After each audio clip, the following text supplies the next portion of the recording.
ヶ谷方面急行船橋行きが6両編成で参ります。安全のためホームドアから顔や手を出しない寄りかかるのはおやめください。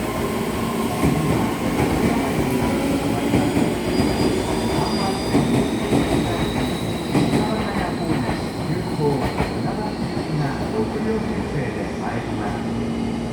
ホームドアから顔や手を出したり寄りかかるのはおやめください。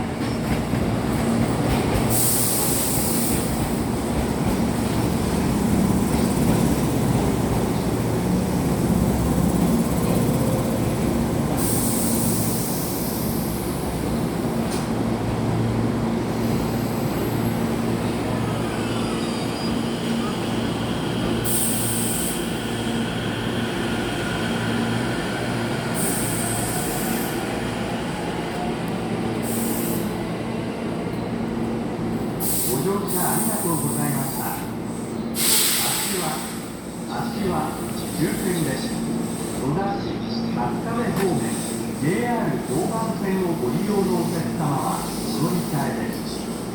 3番線に到着の電車は折り返し急行船橋行きです。次は赤柳